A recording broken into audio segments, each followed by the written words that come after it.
Good evening, dear friends. Welcome to Mia Sleep Tales, where warm memories help you rest. Tonight, close your eyes.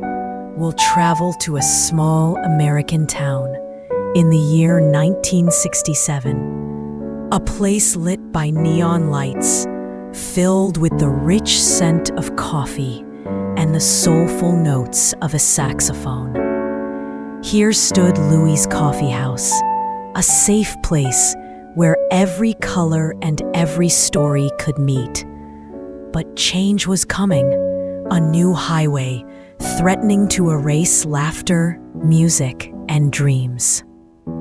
Let us hold on for one last moment to those precious nights. If you enjoy these gentle bedtime stories, don't forget to subscribe so you'll never miss a peaceful night. Julia was a young black woman with a graceful presence and a warm smile. For 3 years, she had worked as a waitress at Louie's, where each night the café filled with the gentle hum of conversation, the clink of porcelain, and the soft swing of jazz that made it feel like home. Louie's welcomed everyone, no matter what old lines of color had tried to divide the city. Music was always stronger. But the city had plans for a massive highway, and Louie's was marked for demolition, along with so many other family-run shops. The news struck Julia and her neighbors like a cold wind. One night, as she carried steaming mugs across the worn wooden floor, a newcomer caught her eye. A man with tired eyes, a gentle smile, a dust-stained work shirt. He asked for a strong coffee, then turned toward the old jukebox, feeding it coins until Coltrane's notes filled the room. Julia felt something flutter inside her, a tender ache she had almost forgotten. She looked away, wiping down the counter, hands trembling more than she liked to admit. Yet something about him, half lost in the music, made her wonder what he carried on his shoulders. As the saxophone curled through the cafe air, Julia caught herself smiling, a quiet warmth blooming despite everything. When he finally looked up, their eyes met and her heart raced. She looked away, cheeks flushing, breath catching, as though someone had stirred an old longing back to life. His name was Michael, a civil engineer assigned to the highway project. In the nights that followed, he came back again and again, drawn by music, by Louie's, perhaps by Julia herself. Their conversations grew from polite to deeply personal. In that fragile space, something impossible began to grow. Julia listened, torn between wanting to hate him for being part of the demolition and feeling sympathy for a man who seemed trapped between progress and his own heart. As the weeks passed, their friendship warmed, even as the bulldozers crept closer. Julia and Michael found themselves sharing stories about childhood dreams, their favorite jazz artists, and the moments that made them feel most alive. Though they spoke of music, of dreams, and of memories, neither dared to name what was blooming between them.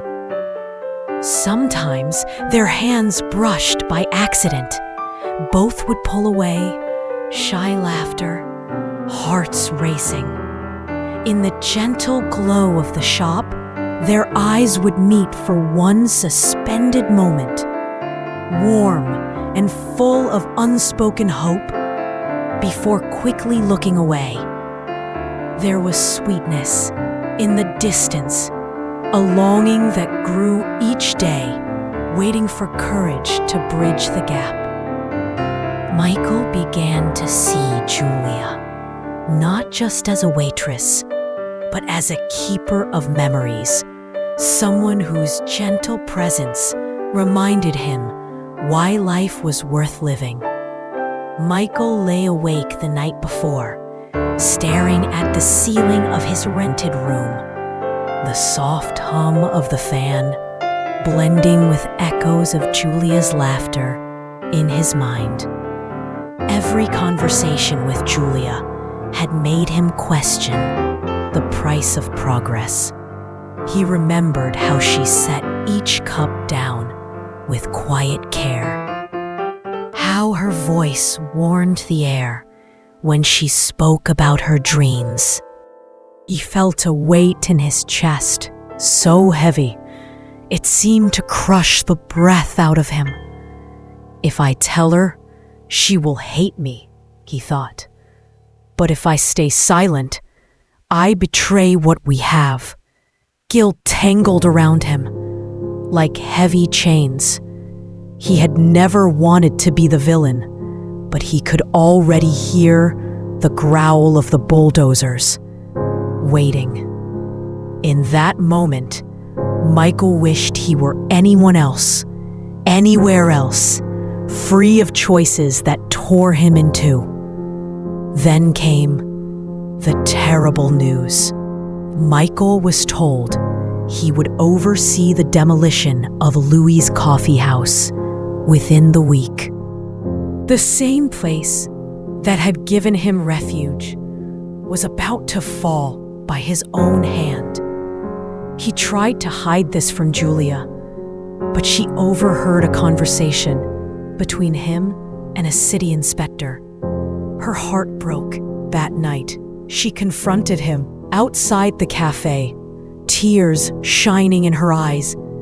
"How could you?" she demanded, her voice trembling. "How could you help destroy this place after everything we've shared?" Michael's voice cracked. "Julia, I never wanted this. I tried to change the plans, but I couldn't. If I refuse, they'll send someone else, someone who won't care. At least, I thought maybe I could protect it somehow, just a little longer." Julia turned away, the sting of betrayal mixed with the sorrow of losing her second home. She spent the night sleepless, the distant rumble of machinery already tearing at her dreams. That night, Julia sat alone at a corner table, the slow record still spinning on the jukebox, but sounding hollow now. Her hands lay folded in her lap, cold and unmoving. Her second home, the place that had given her hope and a rhythm to her days, was slipping away by the hands of the very man she had begun to trust. Why did it have to be him? She wondered bitterly. Why couldn't it have been a stranger? She closed her eyes, fighting back tears, torn between the warmth of their conversations and the cold truth of what he was sent to do. Part of her wanted to forgive him, but another part felt betrayed, as though her heart had been stolen and broken all at once. The music played on, but Julia could barely hear it over the rush of her own sorrow. The next day, Michael returned to Louie's with an idea. He asked Julia if she could gather her friends, the loyal customers, the musicians, for one last night. One night to remember, one night to say goodbye properly. At first, Julia refused, but then she realized if this was the end, it deserved to be celebrated. With dignity, with courage, with love. So she agreed. They spread the word, and within hours, the cafe was buzzing like never before. Tables were pushed aside, candles placed on windowsills, and the old jukebox filled with coins until it sang non-stop. People came, dressed in their best, ready to dance. As night deepened, the atmosphere inside Louie's turned almost dreamlike. Candles burned low, their wax dripping in gentle rivers, while the jukebox sang ballad after ballad, weaving through the guests. Like a comforting thread, Julia paused to watch a young couple, shyly dancing in a corner, their steps delicate, full of wonder. Nearby, an old man clapped softly, nodding to the beat, as if the jazz had reached back through all his years, reminding him of youth. Even the walls seemed to breathe, catching the glow of candles and throwing back golden light that made every line and scratch look precious. Outside, the quiet roar of the highway seemed to hesitate, as if paying respect to this last night of Moo. Julia moved among her guests, hugging one, touching another's shoulder, laughing through tears that refused to stay hidden. She memorized the faces, letting each person leave a mark on her heart. In the far corner, Michael stood and watched, torn between wanting to freeze this night forever and knowing dawn would take it away. There was a power in that night, Julia realized, a silent promise that no bulldozer could crush. A community built on trust and song could never fully vanish. Even as the hours passed, she held on to that fragile hope, breathing with it, dancing with it. One by one, familiar faces stepped through the door of Louie's. For the last time, Mr. Harris with a slightly stooped back and bright eyes behind thick glasses, carrying a folded wedding photograph. He told Julia, voice hushed with memory, that he and his wife had danced their first waltz here, long ago, before the jukebox needed so many repairs. Julia listened to every story, letting them soak into her heart, promising to remember, promising to hold on for them too. The warmth of their gratitude, the hush of their sorrow, wrapped around her like a final blessing. Then came Mrs. Chen, the gentle piano teacher from the street behind, who had graded essays at Louie's for 20 years. She squeezed Julia's hands with trembling strength, whispering softly, "This place saved my lonely evenings, child. You saved them." There was even a group of road workers, leaving dusty prints on the worn floor. They teased Julia, half laughing about muddy boots, then fell silent, their eyes moving over the walls. One reached out, as if to touch something about to vanish. Julia listened to every story, letting their words soak into her heart. Tears slipped down, but she smiled anyway, promising each of them, again and again, that she would remember, that she would hold on for them too. The warmth of their gratitude, the hush of their sorrow, wrapped around her like a final blessing, letting her know that Louie's had meant far more than warmth and song. It had been a shelter, a home. Michael delayed the demolition by 24 hours. Risking his job, he stood at the doorway, watching Julia move among the guests with a radiant glow that made his heart ache. The night was filled with laughter, tears, embraces, and above all, jazz, The music poured out into the street, mixing with the warm summer air, as if trying to stop the bulldozers through sheer will alone. Near midnight, Michael walked over to Julia and held out his hand. "Dance with me?" She hesitated, then nodded. The two stepped onto the cleared floor, moving slowly to a mournful, beautiful ballad. The crowd parted, giving them space. As they danced, the hum of machinery beyond the window seemed to fade away.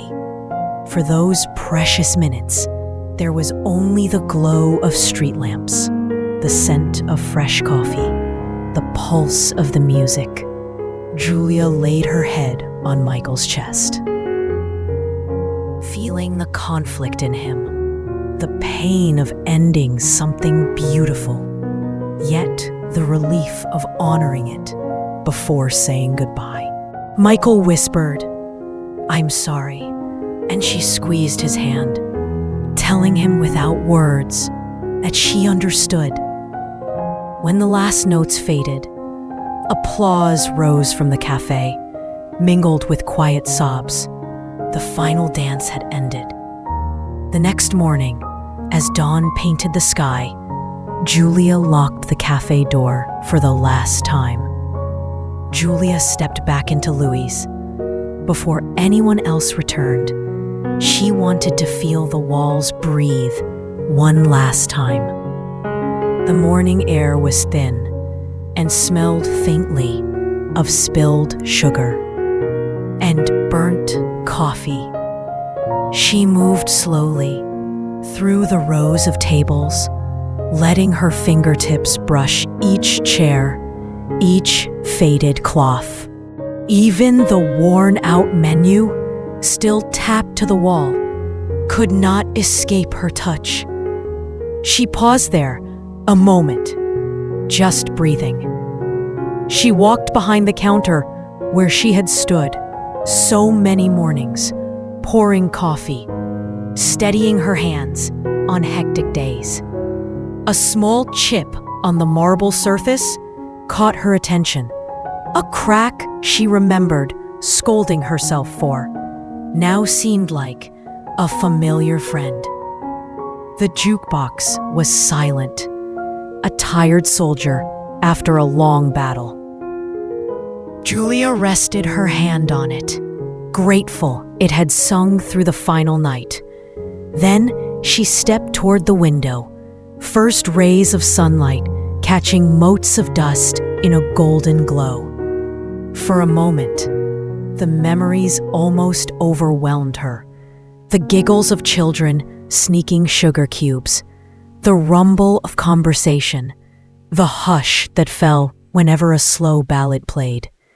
She closed her eyes, breathing them in like a final blessing. "Thank you," she whispered to the room, as though it could hear her, as though it might carry her words on, wherever it went next. And when she finally turned the key in the lock, it felt less like closing a door, more like releasing a precious story into the world. Michael stood beside her, silent, respectful. They watched the bulldozers approach, engines roaring like beasts awakened. Julia closed her eyes, took a breath, remembering the music, the laughter, the warmth of the night before. Michael reached into his pocket, handed her a small envelope. Inside was a black and white photograph of them dancing, arms around each other, framed by the glow of neon and the shadows of the coming highway. Julia clutched it to her heart. "I can't stop this," he told her softly. "But I wanted you to have something that no one can ever tear down." Tears filled her eyes, but a gentle smile followed. "Thank you," she said, her voice steady. Then, as the machines rolled forward, she turned and walked away, holding the photo close carrying with her a memory more powerful than concrete or steel. Michael watched until she was gone, then turned back to face his duty, knowing a part of him would stay behind, dancing forever under the highway. And now, dear listeners, let that image rest in your mind.